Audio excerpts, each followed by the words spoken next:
Yo, what's going on, YouTube land? Welcome back to Larry Reactions. Y'all already know what time it is. Your boy L Dog back in the building. So, just got done watching Monday Night Raw and NXT.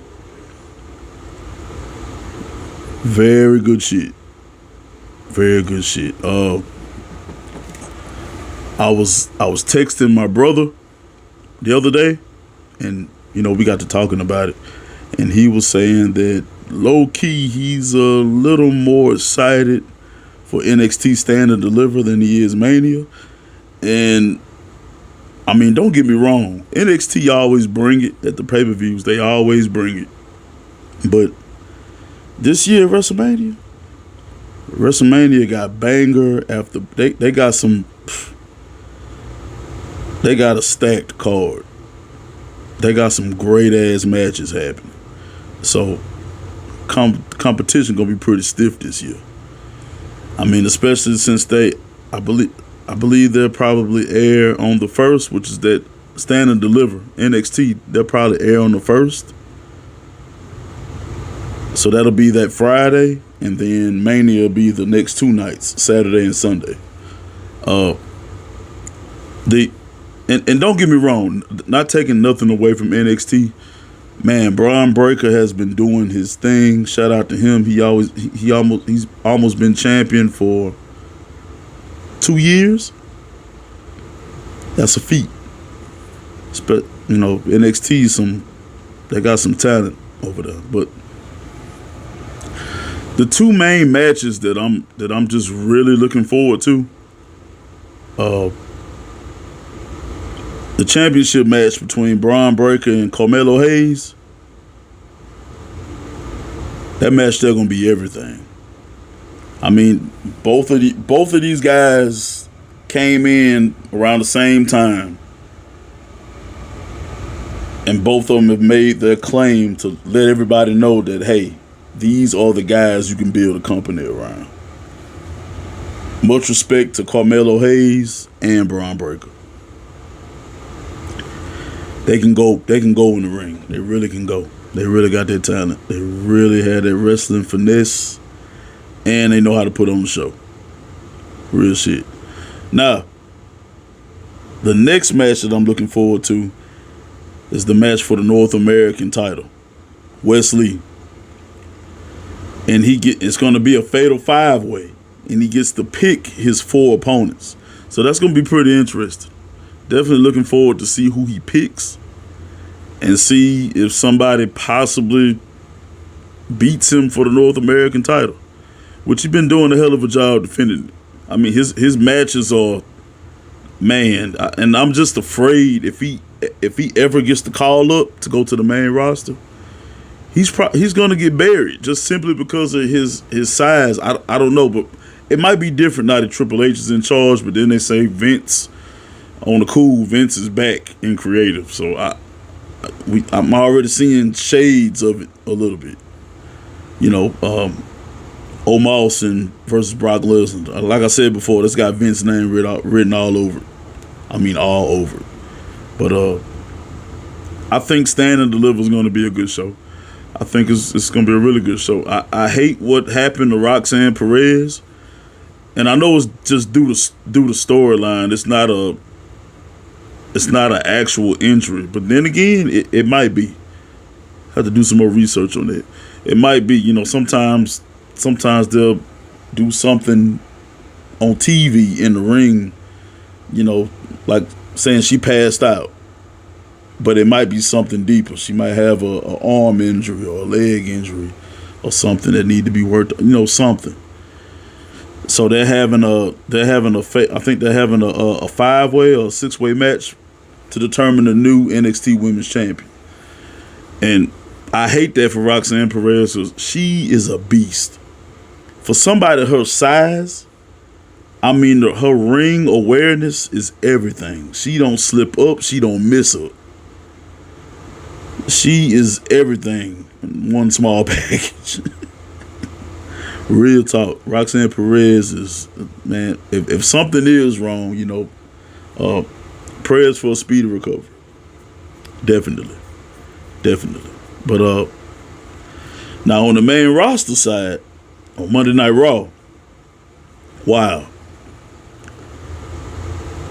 I'm gonna start off with saying that this bloodline storyline, you're starting to see the cracks. We've already been seeing the cracks, but we're seeing the cracks even more. There was a segment. Roman Reigns wanted to talk to Jay. The Usos were there. Jay and Jimmy were there, but when they were leaving, Roman was like, Jay, you stay. And they got to talking, and, Roman was like, well, I haven't seen you. Nobody's heard from you. Are you bloodline or not? And, Jay was like, I'm bloodline all the way, Us. You know that, And before he left, Roman looked at him and told him, I love you. And Jay just kind of gave him that, that stare back, like, yeah, I got you. And then Paul Heyman come up to Roman and like, my tribal chief, did you get the answers you were looking for? And then Roman just had that look in his eye like, yeah, I got the answer I was looking for. I was like, so what the fuck is that about? Man, this storyline's so goddamn good. They can't fuck this up. WWE, please. Vince can't come up with nothing this good. This is all H. Vince, keep your ass away from this storyline. Stay away. Stay your ass away. Man. And then they kicked it off with Sami Zayn and KO. And it's official, just like I said. They're going against the Usos at Mania. Now, what I think is going to happen, this could go either way. But I'm going to say this. If the Usos lose those tag belts, there's a strong possibility. I keep saying it. It's a strong possibility that just guarantees it. Roman is not winning at Mania. Now, WWE, they could swerve everybody and put that gut punch on everybody, and they saying Randy Orton is back in ring shape. So can you imagine if Randy came in and RKO'd Cody and Roman got the pin and won? Devastating. Can you imagine what the crowd gonna be like? Shit would be crazy if it went down that way.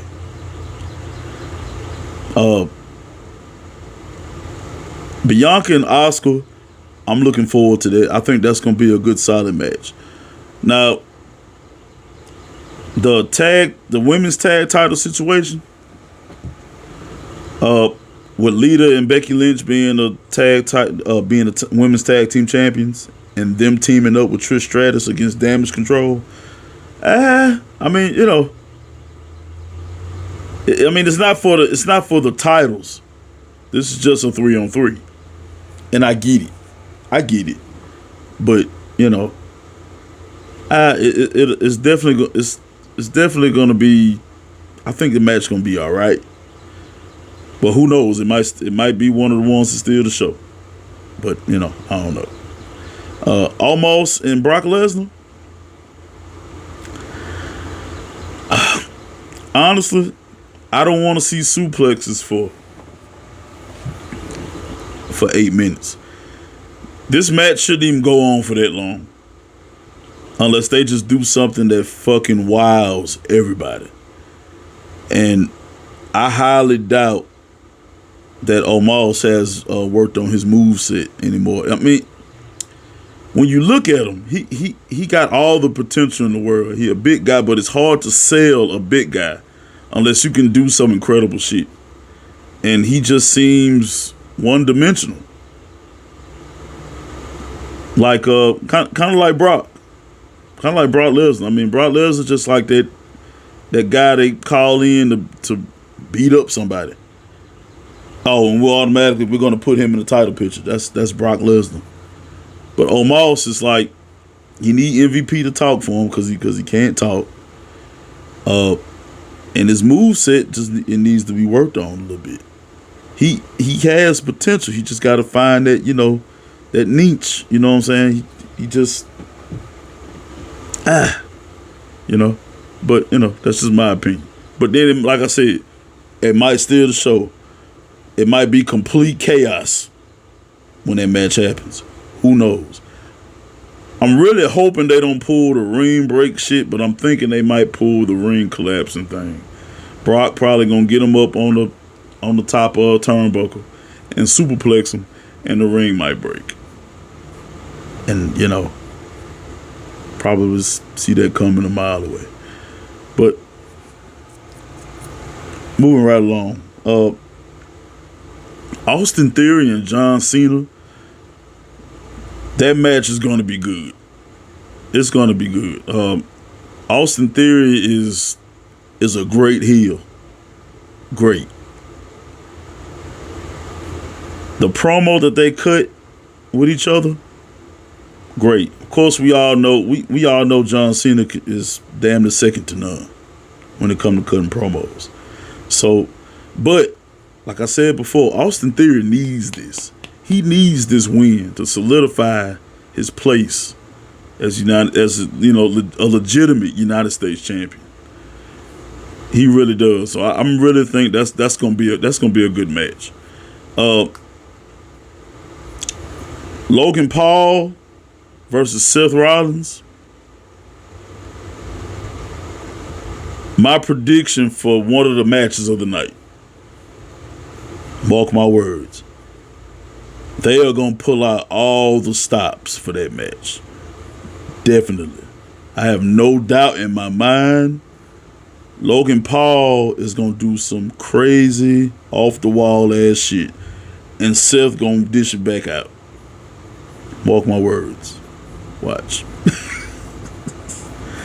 That's going to be a couch jumper. Be basically jumping up and down on my couch like real shit. Edge of your seat. That's gonna be a hellified match.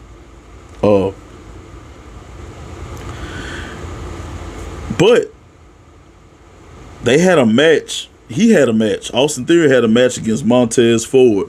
Somebody please give this man a decent solo run and a title.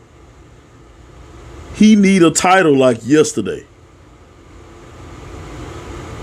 Montez Ford has exceeded all expectations. My God. Pure athlete. Pure athlete, man. This dude took it to Austin Theory. This dude is championship material. He got the charisma, he got the moves, he got the athleticism. What else do you need?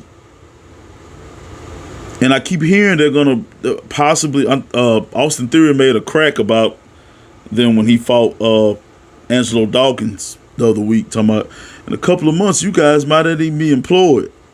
I'm wondering where that's coming from. But there have been rumors for a while that they're going to break the Street Profits up. And I see why. Because Montez Ford, man, Montez Ford is amazing. He can do stuff that guys that's already solidified can't do. Like, man, bring back the European title. I mean, bring back the light heavyweight title. Something. A WWE television title. Something. Montez Ford deserves to have gold around his waist. Just like his wife. Real shit. Shout out to Montez Ford. Man, shout out to the Street Profits, period. I ain't forget about Angelo Dawkins. He done stepped his game up too. Real talk. But the segment of the night. Well, before I get to that, Love what they doing with Dominic Mysterio. Or prison time Dom, whatever. He had a match against Johnny Gargano. I was like, man, and Johnny put him over. Shout out to Johnny Gargano. Dom looking better and better, and we all know what's gonna happen. Ray's eventually gonna accept his match at WrestleMania. They just wait until the last minute. And we all knew this whole thing was gonna lead up to. And I'm wondering, are they gonna let Dom win? Or will they let Ray win and then, Ray leaves because he in the Hall of Fame. So really ain't no point in him being a full timer. He can be a part timer. And just let, Dom, kind of take the reins. Because Dom in ring work getting better and better. It really is. He's quicker. It ain't like delayed like it used to be. He's getting a lot quicker with his actions in the ring. So, you know what I'm saying? Shout out to Dominic Mysterio. Shout out to Johnny Gargano for, putting over younger talent. That says a lot. And his match at Stand and Deliver. That's another one I'm looking forward to. Him and Grayson Waller. That's gonna be a dope ass match. But now I'm gonna get to it. Okay. The segment of the night. So Roman Reigns returns to Raw. He comes out there to address the WWE Universe and his opponent at WrestleMania. And then all of a sudden, here come Cody. And when I tell you this segment was everything, when I tell you they were in their bag, Roman started bringing up points like, WWE dressed you up. You were Stardust. You couldn't take the heat, so you ran off. You ran off and you left. You quit. And then you went to start another company. And you ran off and quit because things weren't going your way. So what you gonna do this time? When you go against me and you lose, things don't go your way, you gonna run away like a little bitch? I was like, whoa. Oh, the shots. Oh. But then, so he was out there and he had Paul Heyman and Solo Sikoa with him.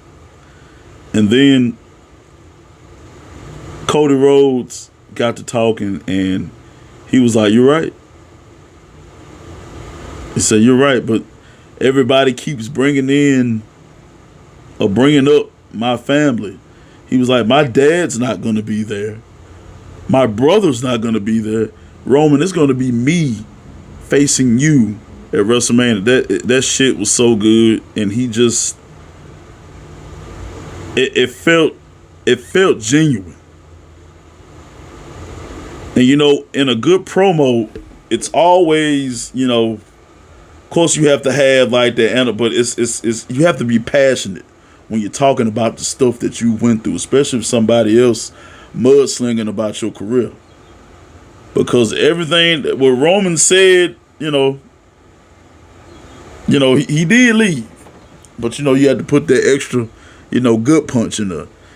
But then Cody came back and was like, "Yeah, I left so I could become better." And that's what the fuck he did. The boy is a superstar. I mean, you can't take that away from Cody Rhodes, man. And now he on his way to be undisputed WWE champion. Main event in WrestleMania. I mean, that's what it's about.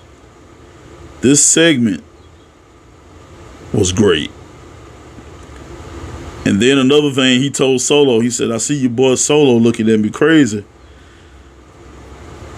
And let me tell you, one second generation to another second generation, I've been in your position."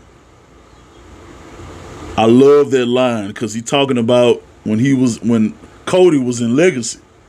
And everybody kept saying, "Oh, he's second generation, Dusty Rhodes' son." And just like Solo. You know what I'm saying? Solo is a second generation, second, third generation of the Anoa'i family, whatever. And Cody looked at him. Believe me when I say, from one second generation to another, you're not ready. It was like, man. So they left. They left the ring. And Cody said one more thing to Solo, and Solo went back. And Roman telling him, what you doing? And man, as soon as Solo turned around in the ring to go get Cody, Cody super kicked the shit out of him. And man, he was finna fight. Like, they were finna go at it. Roman came up there and stopped Solo, and Solo kind of gave him that look. It's like, the cracks. See the cracks. It's happening. It is happening. Man, this shit was good. This shit was really good. I honestly do not know what to expect at WrestleMania. Like I said, it's speculation. I think they're gonna put on a hell of a show. This is probably by far gonna be one of the best WrestleManias ever. I'm excited. I know y'all excited. All my wrestling fans out there, man. But as usual, like always, y'all make sure y'all comment down below what y'all think and y'all predictions about what might happen at WrestleMania.